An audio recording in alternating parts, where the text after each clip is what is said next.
তারপর আবার শুভ মাস। 12টা মাসের মধ্যে 12 মাসের মধ্যে ভগবানের সব থেকে প্রিয় মাস কোনটা মা? বাহ, লক্ষ্মী মা আমার। 12 মাসের মধ্যে ভগবানের সব থেকে প্রিয় মাস হচ্ছে এইটাই, কার্তিক মাস, যার আরেক নাম হলো দামোদর মাস, তাই তো মা? আপনারা সবাই জানেন যে কার্তিক মাসকে নিয়ম সেবা মাস বলা হয়। অনেক নিয়ম আছেন, ভক্তরা পালন করে থাকেন। আবার এই কার্তিক মাসেই বৃন্দাবনের ব্রজগোপীরা মা কাত্যায়নীর ব্রত করেছিলেন। মায়েরই আরেক রূপ কাত্যায়নী দেবী। কাত্যায়নীকে পূজা করে সন্তুষ্ট হয়ে কাত্যায়নী বর দিয়েছিলেন যে বলো তোমরা কি চাও। বৃন্দাবনের ব্রজগোপীরা বলেছিল, মা তুমি যদি আমাদের সাধনায় সন্তুষ্ট হলে তাহলে আশীর্বাদ করে দাও, আমরা একদিনের জন্য যেন ভগবানকে প্রতিরূপে লাভ করতে পারি।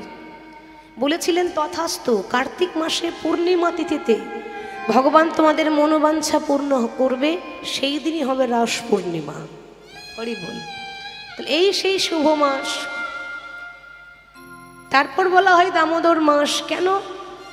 এই মাসেই ভগবান দামবন্ধন লীলা করেছিলেন।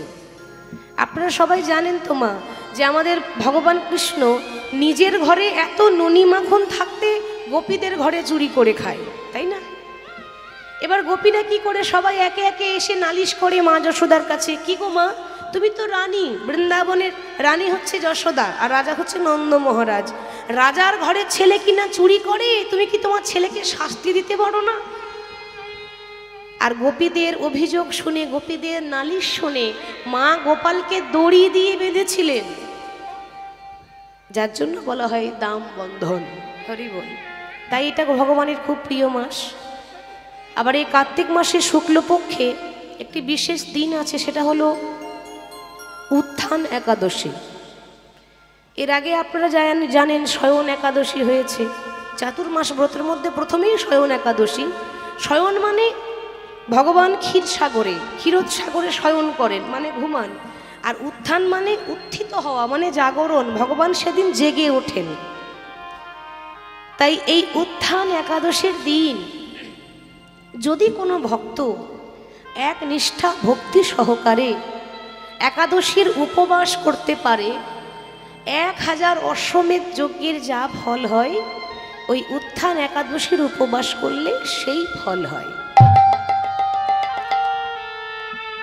100 কোটি রাজস্বাহী যজ্ঞ করলে যা ফল হয়, উত্থান একাদশীর দিন উপবাস করলে সেই ফল হয়। দ্বিতীয় কি লাভ হয়? উত্থান একাদশীর দিন যদি কেউ উপবাস করে, ভগবানের নাম সংকীর্তন ভজন সাধন হয়তো ঘরে বাড়িতে বসে করতালি দিয়ে যদি নাম করেন, তার কিন্তু আর পুনর্জন্ম হয় না।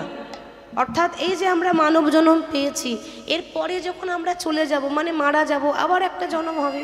তাও আবার মানুষ হব কিনা তারও কোনো গ্যারেন্টি নেই, গরুও হতে পারে, ঠিক তো? আমার কর্ম অনুযায়ী আমি যে আবার মানুষ হব তার কোনো গ্যারেন্টি নেই। তাহলে এই যে আবার জন্ম নেওয়া, এটা হবে না।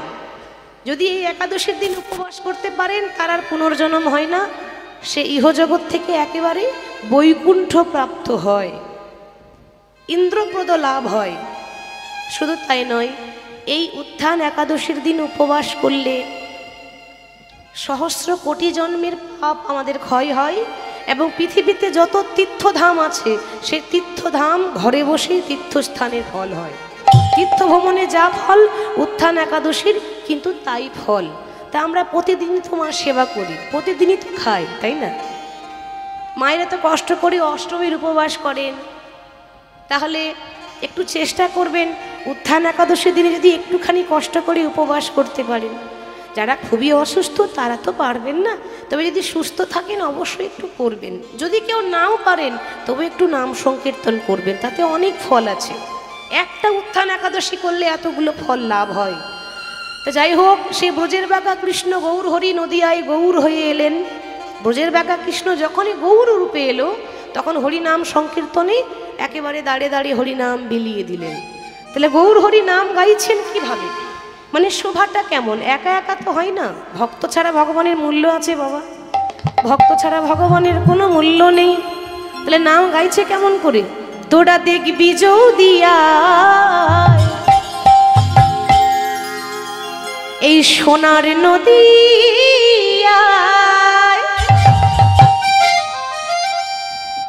আচ্ছা, আমাদের লক্ষ্মী মায়েদের বলছি, লক্ষ্মী মা আমার একটু উলুধ্বনি হবে?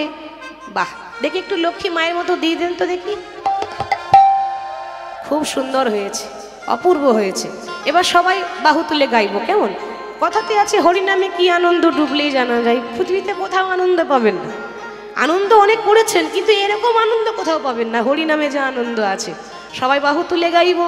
তোরা দেখবি যৌদিয়ায় সোনার নদী আয়, সচি মায়ের দুলালিয়া নেচে নেচে যায়। তোরা দেখবি যৌদিয়ায় সোনার নদী আয়, সচি মাতার দুলালিয়া নেচে নেচে যায়। তোরা দেখবি যৌদিয়ায় সোনার নদী আয়, সচি মাতার দুলালিয়া নেচে নেচে যায়।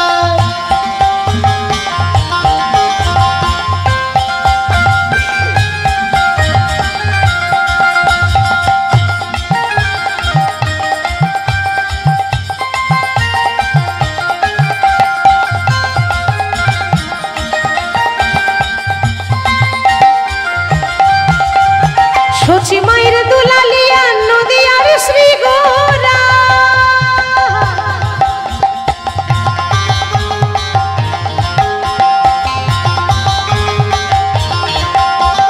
সচি মায়ের দুলালিয়া নদী আর শ্রী গৌরা, ভক্ত মন চিত চোরা ভক্ত মন হরা। সচি মাতার দুলালিয়া নদী আর শ্রী গৌরা, ভক্ত মন চিত চোরা ভক্ত মনোহরা। তোরা দেখবি যদি আয় সোনার নদী আয়, সচি মায়ের দুলালিয়া নেচে নেচে যায়। তোরা দেখবি যৌদিয়ায় সোনার নদী আয়, সচি মাতার দুলালিয়া নেচে নেচে তোরা যায়। দেখবি যৌদিয়ায় না নদী আয়, সচি মাতার দুলালিয়া নেচে নেচে যায়।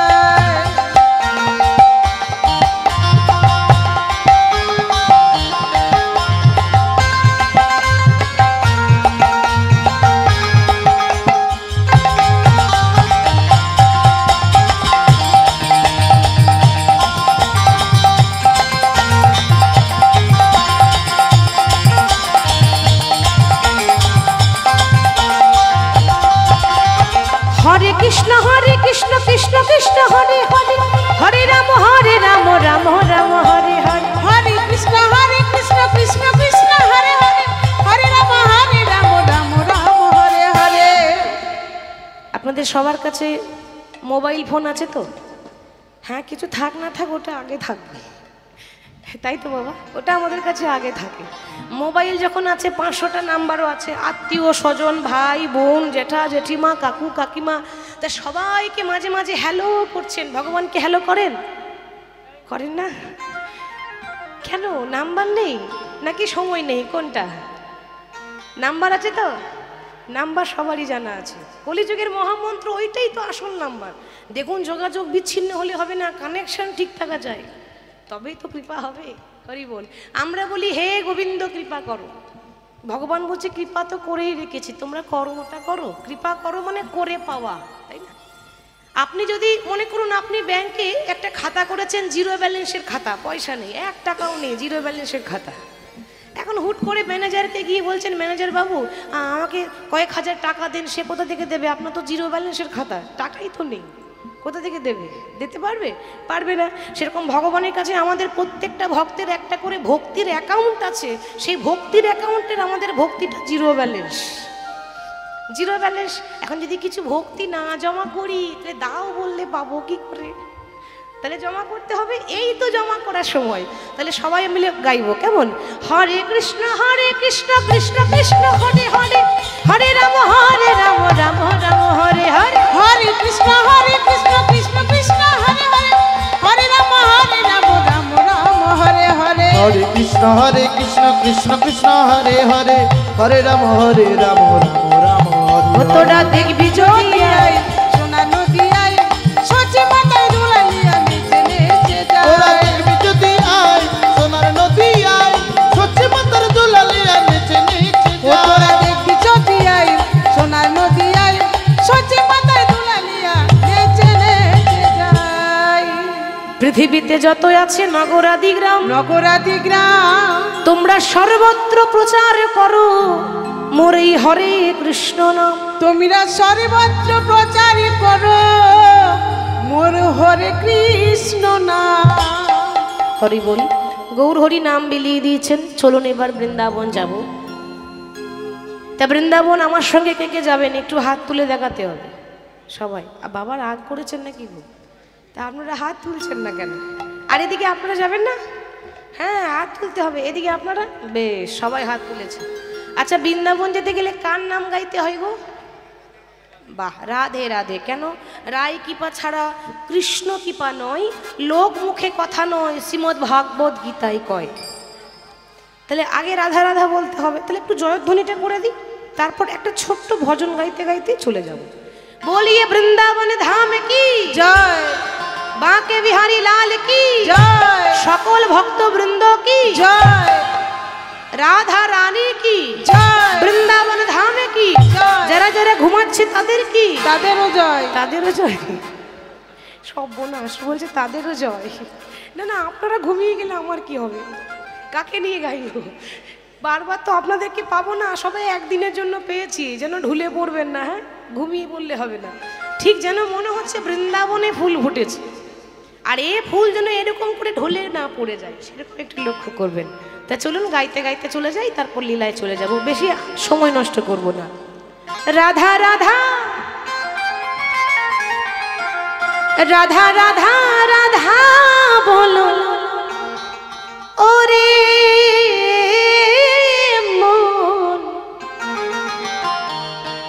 যদি যাবি যদি যাবি যদি যাবি মধুর বৃন্দাবন। ও রাধা রাধা রাধা রাধা রাধা রাধা রাধা বলো ওরে মন, যদি যাবি মধুর বৃন্দাবন। রাধা রাধা রাধা রাধা বলে হরি মন, যদি যাবি মধুর বৃন্দাবন।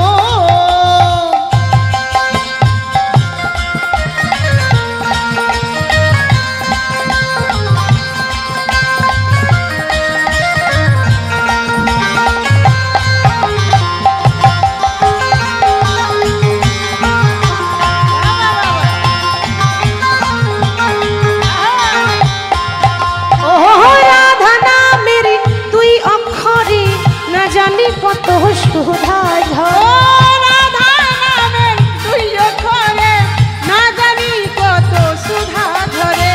রাধা নামে তুই অক্ষরে, না জানি কত সুধা ধরে। রাধা নামের তুই অক্ষরে, না জানি কত সুধা ধরে। রাধা রাধা রাধা রাধা রাধা রাধা রাধা বলে ওরে মন, যদি যাবি মধুর বৃন্দাবন। ও রাধা রাধা রাধা রাধা বলো ওরে মন, ওরে মন যাবি মধুর বৃন্দাবন। ও রাধা রাধা রাধা রাধা বলে হরি মন, যদি যাবি মধুর বৃন্দাবন।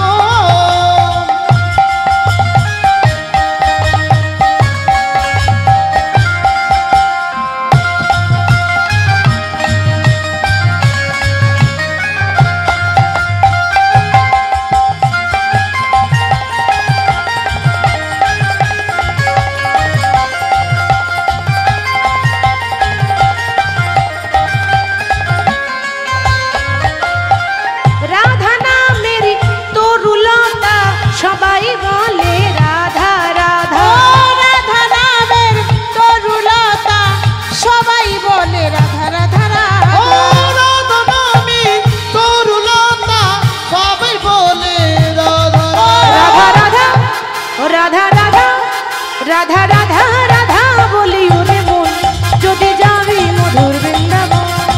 ও রাধা রাধা রাধা রাধা বলো ওরে মন, যদি যাবি মধুর বৃন্দাবন। ও রাধা রাধা রাধা রাধা বলে হরি মন, যদি যাবি মধুর বৃন্দাবন। রাধা রাধা নাম গাইতে গাইতে আমাদের মনকে বৃন্দাবন নিয়ে এলাম। আসলে গয়া কাশী মথুরা বৃন্দাবনে ভগবান থাকে না। ভগবান তাহলে কোথায় আছে মা? হ্যাঁ, বাইরে খুঁজলে পাবেন কোথায়? ভগবান তো ভক্তের অন্তরে, ভক্তের হৃদয়ে থাকে। আস্বাদন করব মালিনী বেশে মিলন। মালিনী কাকে বলে? এই যে মালাগুলো আমাদেরকে পরানো হয়েছে, এই মালা যারা বাজারে বিক্রি করে তাদেরকে বলে মালাকার। তাদের কাজই হচ্ছে ফুল তোলা, সুন্দর করে মালা গাঁথা, আবার মালা বাজারে বিক্রি করা, তাদেরকে বলা হয় মালাকার। কিন্তু যদি কোনো নারী জাতি মালা বিক্রি করে তাহলে বলা হয় মালিনী, যেহেতু সে নারী।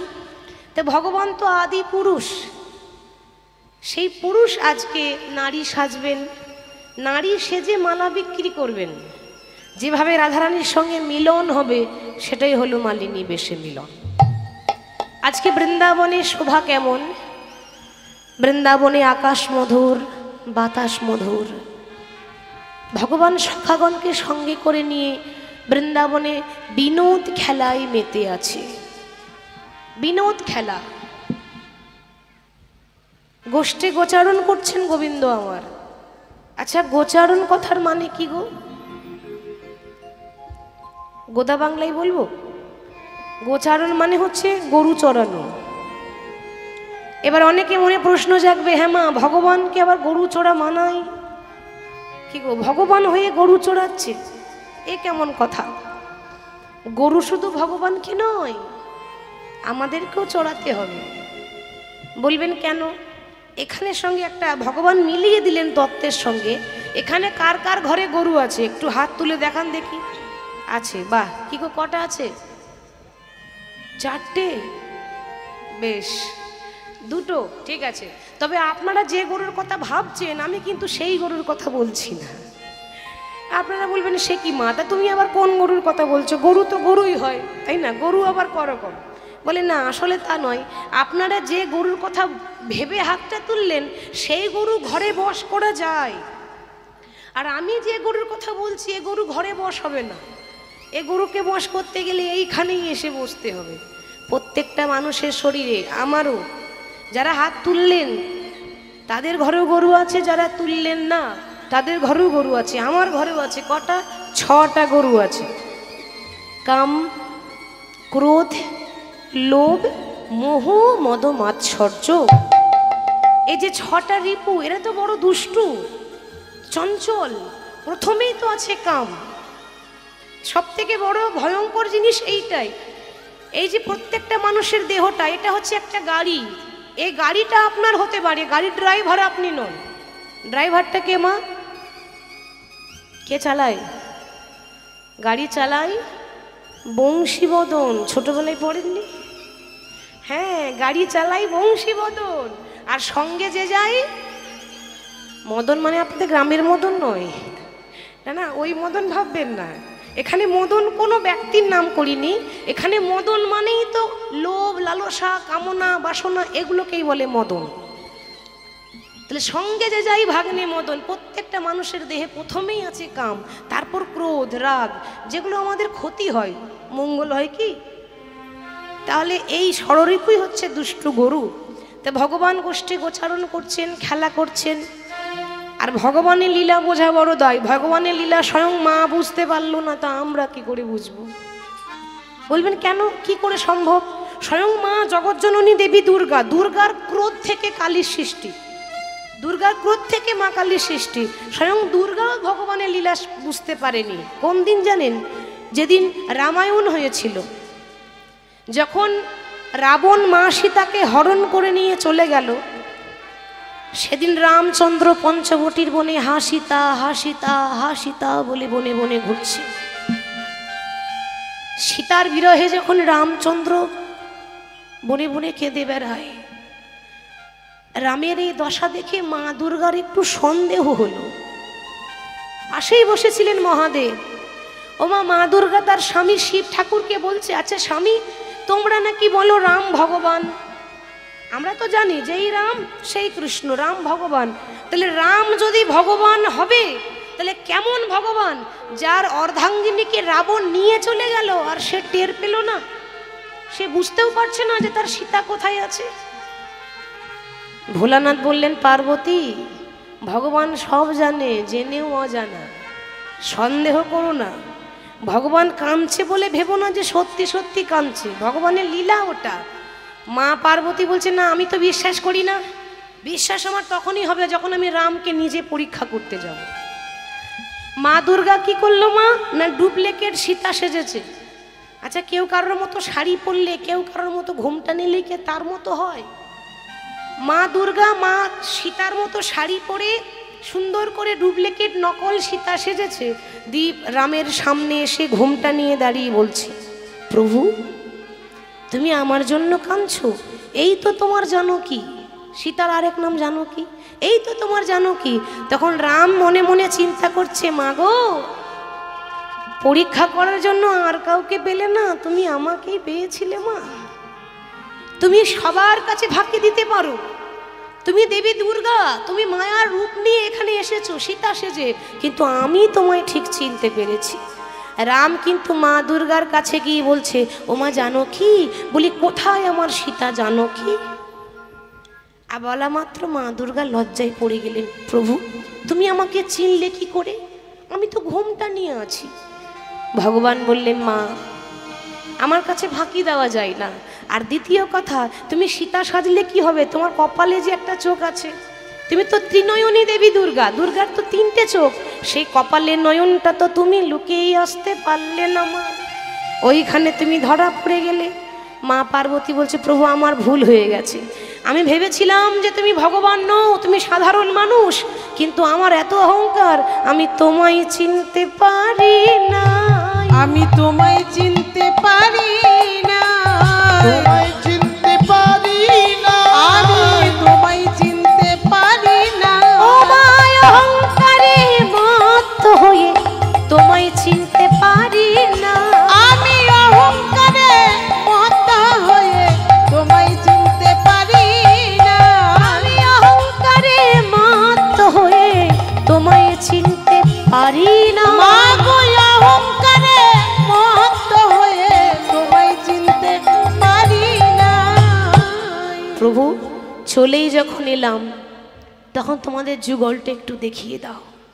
রাম বললেন, মা এ জন্মে তুমি যুগল দেখতে পাবে না, কারণ এ জন্মে তো যুগল হারা। আমি রয়েছি বনে, আমার সীতা রয়েছে রাবণের ঘরে, তাহলে যুগল কি করে দেখাবো? এ জন্মে যুগল দেখানো হবে না, তবে এর পরের জন্মে মানে দাপর যুগে আমি হব বৃন্দাবনে কৃষ্ণ, আমার সীতা হবে রাধারানী, আর তুমি হবে বৃন্দাবনের বড়াই বুড়ি। আমরা বলি না বুড়ি মা বড়াই বুড়ি, ওই বড়াই বুড়ি তো বৃন্দাবনে রাধা কৃষ্ণের প্রেমের লীলার ঘটকদার, স্বয়ং দুর্গাই হয়েছে বড়াই বুড়ি। তাহলে সেই স্বয়ং দুর্গা আমাদের ঘরে উমা এসেছিলেন, উমা যাওয়ার পর শ্যামা এলেন, শ্যামা যাওয়ার পর আর একজন আসবে, মায়েরই আরেক রূপ, তিনি হলেন মা জগদ্ধাত্রী। মায়ের 9টা রূপ ছিল, তার মধ্যে একটা রূপ ছিল রমা, 9টা রূপের মধ্যে সেই রমা নতুন নাম ধরে প্রকট হয়েছিলেন জগদ্ধাত্রী। কেন? আমাদের এই পশ্চিমবাংলা নদিয়া জেলার তো নাম শুনেছেন, নদিয়া জেলার রাজা কৃষ্ণচন্দ্র তিনি স্বপ্ন পেয়েছিলেন, দুর্গাপূজা পেরিয়ে যাওয়ার পর দশমীর দিন স্বপ্ন পেয়েছিলেন, আর স্বপ্নতে মা বলেছিল, ওরে তুই আমার প্রত্যেক বছর পুজো করিস, এই বছর কোনো কারণবশত পারলি না বলে তুই মন খারাপ করছিস, চিন্তা করিস না, আমি আবার আসবো জগদ্ধাত্রী রূপে। তাই সেই নদিয়া জেলার নদিয়া রাজা কৃষ্ণচন্দ্র প্রথম জগদ্ধাত্রী পূজা করেছিলেন।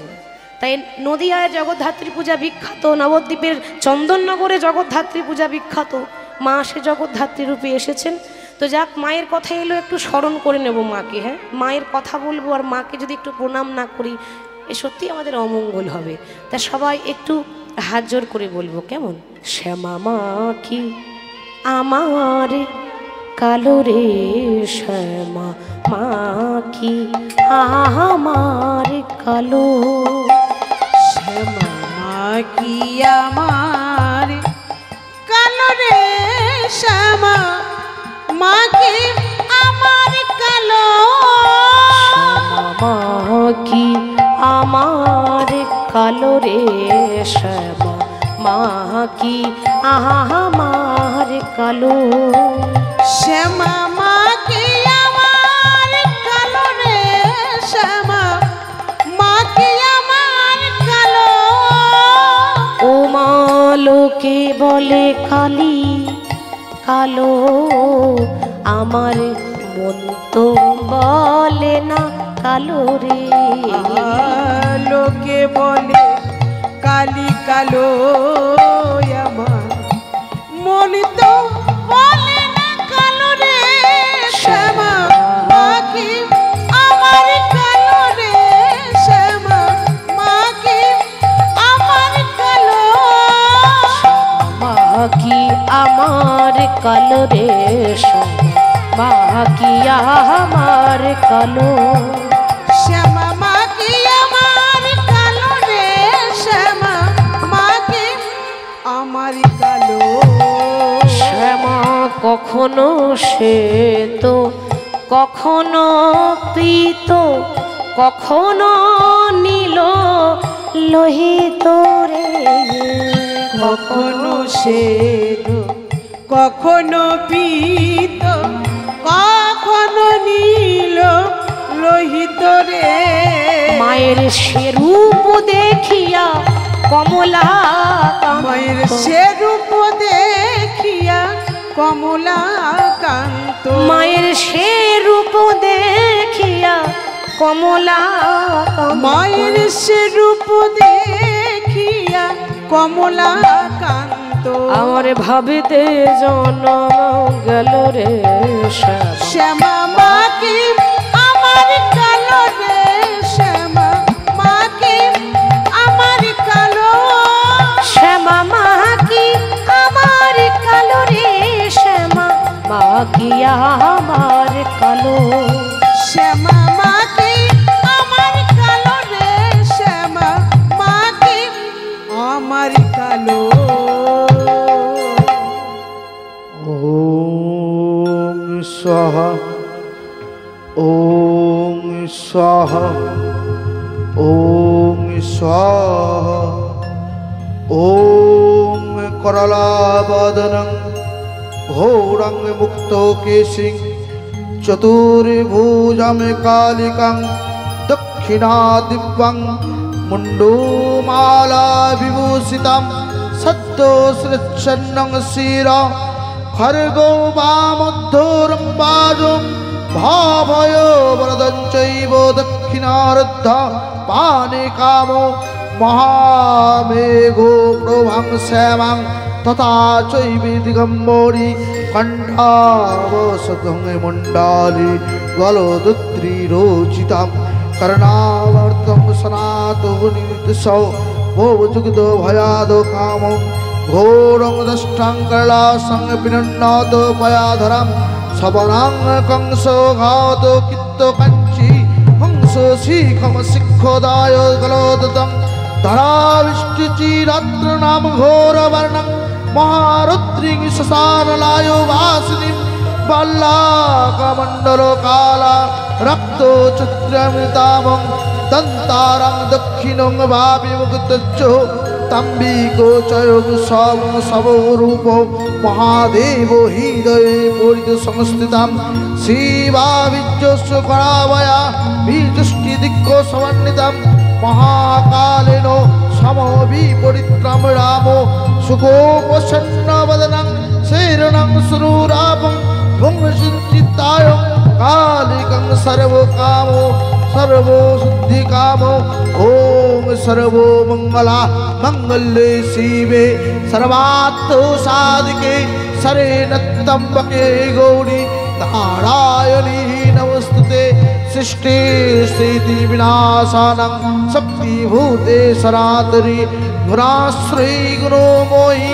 नारायणी नमोस्तुते शरणागतो दीनार्तो परित्राणो परायणे सर्वे सत्य हरे देवी नारायणी नमोस्तुते। ओम महिषग्नि महामाहि चामुण्डे मुण्डमालिनी आयुराग्गो विजयं देहि देवी नारायणी नमोस्तुते। जयंती मंगला काली भद्रकाली कपालिनी दुर्गा शिवा समाधत्री अहसुधा नमोस्तुते।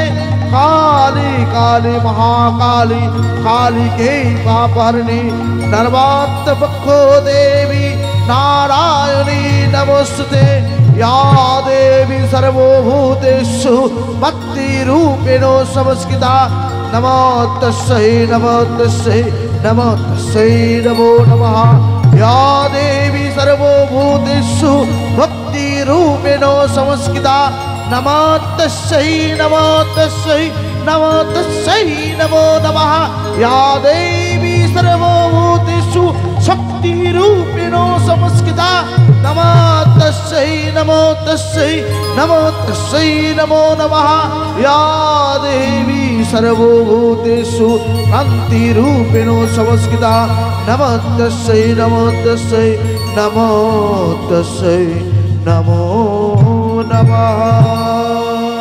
একটু উলুধ্বনি মায়েরা সকলে জোর করে।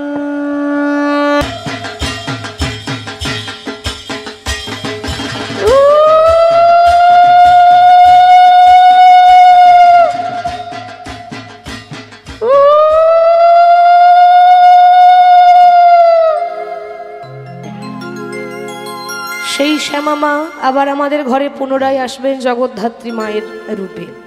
তা যাই হোক, সেই স্বয়ং মা ভগবানের লীলা দেখেও চিনতে পারলো না, আমরা তো সামান্য নরকের কীট। যাই হোক, আজকে ভগবান সখাগণের সঙ্গে লীলা করতে করতে সারাদিন খেলা করছেন। খেলা খেলতে খেলতে সূর্য পশ্চিম দিকে ডুবে গেল। সূর্য পশ্চিম দিকে ডুবে গেল মানে বেলা চলে গেল, বলা হয় গোধূলি বেলা। ভগবান চিন্তা করছেন আর খেলা করা যাবে না, এবার চলো আপন ঘরে ফিরে চলো। নাচতে নাচতে ভগবান যখন ঘরে ফিরে যাচ্ছেন, বাবা সেই পথ দিয়ে মানে ওই একই রাস্তাতে শ্রীমতী রাধারানী সখীদেরকে সঙ্গে করে নিয়ে যমুনাতে জল আনতে যাচ্ছে। এবার যেতে যেতে পথে হলো দেখা, যেতে যেতে পথে দেখা হয়েছে। রাধারানীর মনে বাসনা হলো, যদি একবার আমার গোবিন্দের রাঙা চরণ দুটো যদি সেবা করতে পারতাম। বাবা শুধু রাধারানী কেন, যারা ভক্ত হয় তাদেরও মনে বড় বাসনা হয়, একদিনের জন্য যদি গোবিন্দ আমার ঘরে আসতেন, কয়েক মুহূর্তের জন্য যদি গোবিন্দের চরণ দুটো জড়িয়ে ধরতে পারতাম, আমাদের জীবন সার্থক হয়ে যেত। তা শ্রীমতী রাধারানীর বাসনা হলো যদি একবার চরণ সেবা করতে পারতাম। ভগবান ইঙ্গিত করে বলে দিলেন, রায় এই মুহূর্তে তো হবে না, তবে তোমার যখন ইচ্ছা রয়েছে আমি এখন যাই, কারণ এখন গোধূলি বেলা, সঙ্গে আমার দাদা আছে, আরও সখারা রয়েছে, এই মুহূর্তে নয়, আমি রাত 12টার তোমার কুঞ্জে আসবো, রাত 12টার সময় তোমার কুঞ্জে আসবো, তুমি আমার জন্য সুন্দর করে কেশর কুঞ্জ সাজিয়ে দেব। গোবিন্দ ইঙ্গিত দিয়ে চলে গেলেন আপন ঘরে, আর শ্রীমতী রাধারানী সখীগণকে সঙ্গে করে নিয়ে কুঞ্জখানি সাজাচ্ছে। ধনী আমার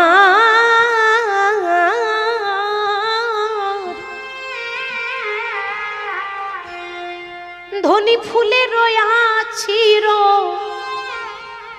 আমার ফুলের প্রাচীর, ফুলেতে ছাওয়াইনু ঘর রে, রাই ফুলের আচির,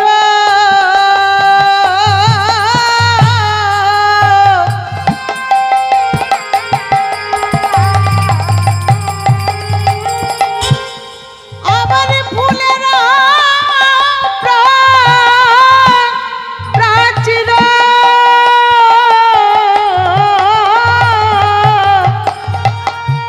ফুলেতে ছাওয়াইনু ঘর, ফুলের আছির, ফুলের প্রাচীর, ফুলেতে ছাওয়াইনু ঘর রে। ফুলের আচির ফুলের প্রাচীর ফুলেতে ছাওয়াইল ঘর। ধনী আমার ফুলের বালিশ আলিশ, কারণ প্রতি ফুলে ফুলে সর রে। রাই ফুলের বালিশ,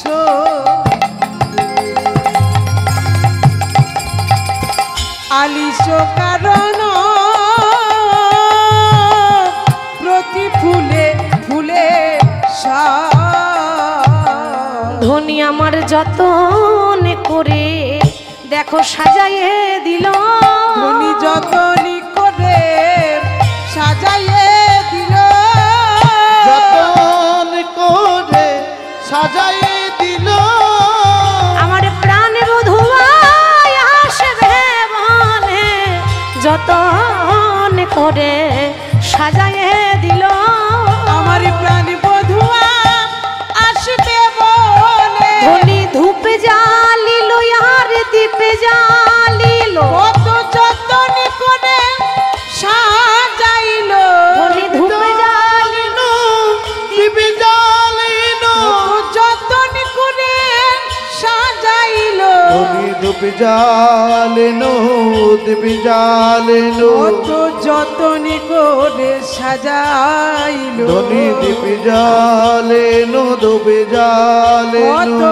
যতন করে সাজাইল ধনী দিবি জ্বালিনো ধূপে জ্বালিনো কত যতন করে সাজাইল ধনী দিবি জ্বালিনো ধূপে জ্বালিনো কত যতন করে সাজাইল ধনী দিবি জ্বালিনো ধূপে জ্বালিনো কত যতন করে সাজাইল ধনী দিবি জ্বালিনো ধূপে কত জ্বালিনো যতন করে সাজাইল ধনী দিবি জ্বালিনো ধূপে জ্বালিনো কত যতন করে সাজাইল ধনী দিবি জ্বালিনো ধূপে জ্বালিনো কত যতন করে সাজাইল ধনী দিবি জ্বালিনো ধূপে কত জ্বালিনো যতন করে সাজাইল ধনী দিবি জ্বালিনো ধূপে কত জ্বালিনো যতন করে সাজাইল ধূপে জ্বালিনো ধূপে জ্বালিনো আমার প্রাণবধূ আসবে বলে ধনী দিবি জ্বালিনো ধূপে জ্বালিনো আমার প্রাণবধূ আসবে বলে ধনী দিবি জ্বালিনো ধূপে জ্বালিনো আমার প্রাণ বল্লভী আসবে বলে ধনী দিবি জ্বালিনো ধূপে জ্বালিনো আমার প্রাণ বল্লভী আসবে ধনী বলে দিবি জ্বালিনো ধূপে জ্বালিনো আমার প্রাণ বল্লভী আসবে বলে ধনী দিবি জ্বালিনো ধূপে জ্বালিনো আমার প্রাণ বন্ধু আসবে বলে ধনী দিবি জ্বালিনো ধূপে জ্বালিনো আমার প্রাণ বন্ধু আসবে বলে ধনী দিবি জ্বালিনো ধূপে জ্বালিনো আমার প্রাণ বন্ধু আসবে বলে ধনী দিবি জ্বালিনো ধূপে জ্বালিনো আমার প্রাণ বন্ধু আসবে বলে ধনী দিবি জ্বালিনো ধূপে আমার জ্বালিনো প্রাণ বন্ধু আসবে বলে ধনী দিবি জ্বালিনো ধূপে জ্বালিনো আমার প্রাণ বল্লভী আসবে বলে দিবি জ্বালিনো ধূপে আমার জ্বালিনো প্রাণ বল্লভী আসবে বলে ধনী দিবি জ্বালিনো ধূপে জ্বালিনো আমার প্রাণ বন্ধু আসবে বলে ধনী দিবি জ্বালিনো ধূপে জ্বালিনো আমার প্রাণ বন্ধু আসবে বলে ধনী দিবি জ্বালিনো ধূপে জ্বালিনো আমার প্রাণ বল্লভী আসবে বলে ধনী দিবি জ্বালিনো ধূপে জ্বালিনো আমার প্রাণ বন্ধু আসবে বলে ধনী দিবি জ্বালিনো ধূপে জ্বালিনো আমার প্রাণ বন্ধু আসবে বলে ধনী দিবি জ্বালিনো ধূপে জ্বালিনো আমার প্রাণ বন্ধু আসবে বলে ধনী দিবি জ্বালিনো ধূপে জ্বালিনো আমার প্রাণ বন্ধু আসবে বলে ধনী দিবি জ্বালিনো ধূপে জ্বালিনো আমার প্রাণ বন্ধু আসবে বলে ধনী দিবি জ্বালিনো ধূপে জ্বালিনো আমার প্রাণ বন্ধু আসবে বলে ধনী দিবি জ্বালিনো ধূপে জ্বালিনো আমার প্রাণ বন্ধু আসবে বলে ধনী দিবি জ্বালিনো ধূপে জ্বালিনো আমার প্রাণ বন্ধু আসবে বলে ধনী দিবি জ্বালিনো নিতাই ধূপে জ্বালিনো প্রাণ বন্ধু আসবে বলে ধনী দিবি জ্বালিনো ধূপে জ্বালিনো আমার প্রাণ বন্ধু আসবে বলে বড় কেশরী যতন করে সাজাইল প্রতি ফুলে ফুলে শরীরে প্রতি ফুলে ফুলে মায়ের এ জগতে যখন ঘর বাড়ি তৈরি হয় তখন ইট পাথর বালি সিমেন্ট দিয়ে তৈরি হয়, তাই না? এগুলো ছাড়া একটা ঘর তৈরি হবে না। কিন্তু রাধারানী নিধুবনের ভেতরে একটা সুন্দর ঘর করলেন, কিন্তু কোনো ইট পাথর বালি সিমেন্ট দিয়ে নয়, পুরো ঘরটাই কিন্তু ফুল দিয়ে। দেখেছেন মা কি সুন্দর ফুল দিয়ে সাজানো হয়েছে, হরি বল। তাই মহাজন পদাবলিতে প্রথমেই বললেন, ফুলেরও আছিরও ফুলেরও প্রাচীরও ফুলেতে ছাওয়ালো ঘর। ঘরের যে দেওয়ালগুলো মানে আছির প্রাচীরগুলো সেগুলো ফুলের ঘরের ওপর তো একটা ছাউনি দিতে হবে, ছাউনিটাও ফুলের। চিন্তা করছেন এ জগতে তো সবাই তুলোর বালিশে ঘুমায়, আমি আমার বধূকে ফুলের বালিশে শয়ন করতে বলবো। ফুলের বালিশ দিয়েছে, ফুলের বিছানা দিয়েছে, আর সুন্দর করে ধূপ জ্বালিয়েছে আর দীপ জ্বালিয়েছে। দীপ মানে প্রদীপ।